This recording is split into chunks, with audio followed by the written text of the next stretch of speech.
Excellent. You've included the Gregson et al. 2020 P173 Strategies for Managing Challenging Behaviour. Below is an improved connected version of your notes, followed by full analytical summaries for Tummons 2020, Gregson et al. And O'Leary 2020 to help you use them effectively in your assignment. Navicella 1. Strategies to Manage Challenging Behaviour, Gregson et al. 2020 173. Refined summary Gregson et al. 2020 propose a graduated approach to managing challenging behaviour, beginning with subtle, non-confrontational responses and progressing to more direct interventions if the behaviour persists. Stage 1. Minor or one-off behaviour. Indicate awareness and disapproval through non-verbal cues, such as eye contact or a shake of the head, showing quiet authority without interrupting learning. Stage 2. Repeated behaviour. Use sustained eye contact or controlled body movement towards the learner to signal boundaries. Move closer to the learner to reassert presence and reduce disruption. Re-engage the learner by asking a question or redirecting their attention to the task. Stage 3. Persistent behaviour. Name the learner calmly and positively, making expectations clear. Stop the action and clarify the facts before responding. Comment on the behaviour, not the learner, using a calm tone and avoiding nagging or lecturing. State the desired behaviour clearly and expect compliance.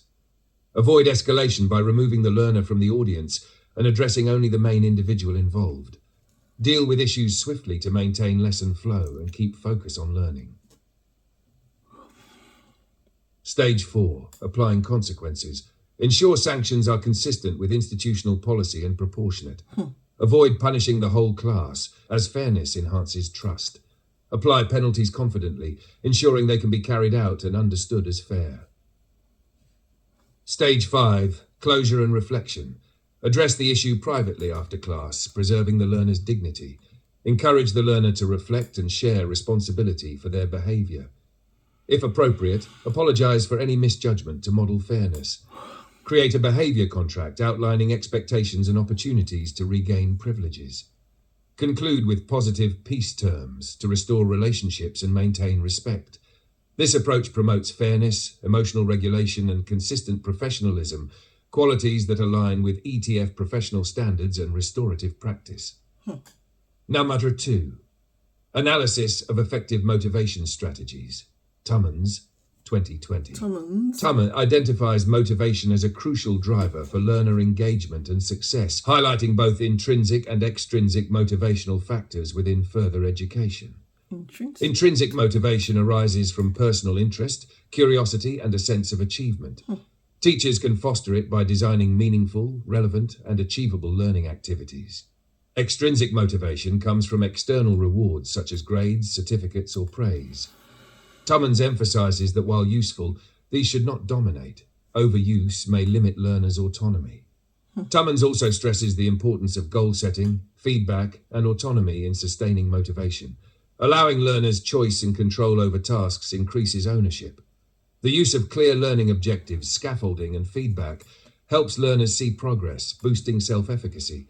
Relationships and belonging are also key motivational factors. When learners feel respected and supported, engagement improves. Evaluation framework supports a humanistic and constructivist approach, linking motivation to self-determination theory, Deci and Ryan, 2000. It encourages teachers to balance external incentives with strategies that promote curiosity, independence, and confidence, vital in post-16 education. Another 3. Analysis of effective behaviour management strategies, Gregson et al. 2020. Gregson et al. 2020 emphasised that effective behaviour management relies on consistency, calmness, and positive relationships rather than punishment. They advocate non-verbal communication, proximity, and re-engagement as preventative measures. Teachers should respond to behaviour, not the learner, preserving dignity and avoiding confrontation. Clear communication of expectations and consequences reinforces boundaries. Post-incident reflection helps learners take ownership of their actions.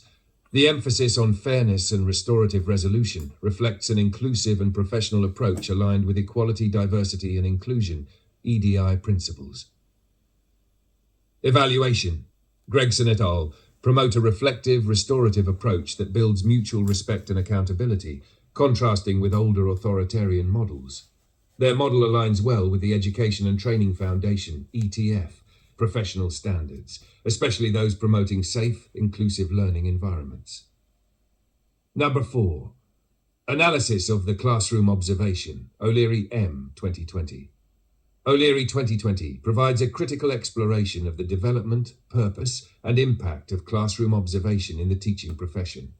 He traces the historical emergence of observation as a tool for accountability, performance management, and professional development.